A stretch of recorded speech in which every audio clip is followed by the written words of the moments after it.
ছেলের বউয়ের উপর রাগ করেন না। আপনার অনেক অভিজ্ঞতা আছে, বৌমার কোনো অভিজ্ঞতা আছে? নতুন এক্সপেরিয়েন্স নাই।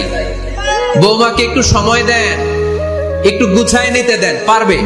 রান্না ভালো হয় না, পারবে। ঘুম থেকে দেরিতে উঠবে আস্তে আস্তে। আপনাদের সাথে মানায় চলতে পারে না, পারবে, সব পারবে। আপনিও একদিন পারতেন না। আপনি যখন প্রথম বৌমা হয়ে গেছিলেন, ওই কথাগুলো খেয়াল করেন, আপনার দিনগুলো তখন কেমন কেটেছিল। এজন্য পাড়া গায়ের শাশুড়ি আম্মারা, বউদের উপর জুলুম করেন না, অত্যাচার করবেন না। অনেক শাশুড়ি আছে পান থেকে চুন খসলে বদদোয়া দেয় বৌমারে, আছে না নাই? কিন্তু এটা কল্পনা করে না যে এটা আমার নিজের পেটে ধরা ছেলের বউ।